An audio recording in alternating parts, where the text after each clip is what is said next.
This is the Vintage Coach large credit card wallet, style number 5817, and I would estimate it was likely made sometime in the 1990s, and it's in the color Mahogany Brown.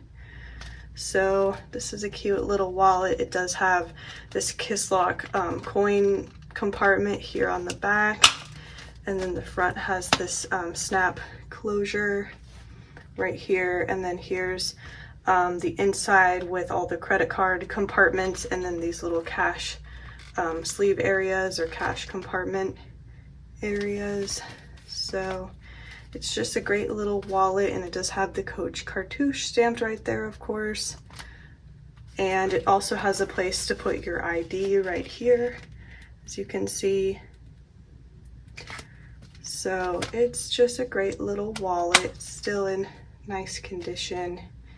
Here's what the sides look like from all angles. So anyway, that is the large credit card wallet, style number 5817. And this wallet is available in our online store, so the link will be below just in case anyone is interested to check it out. But otherwise, thanks for watching. Take care, and we'll see you next time.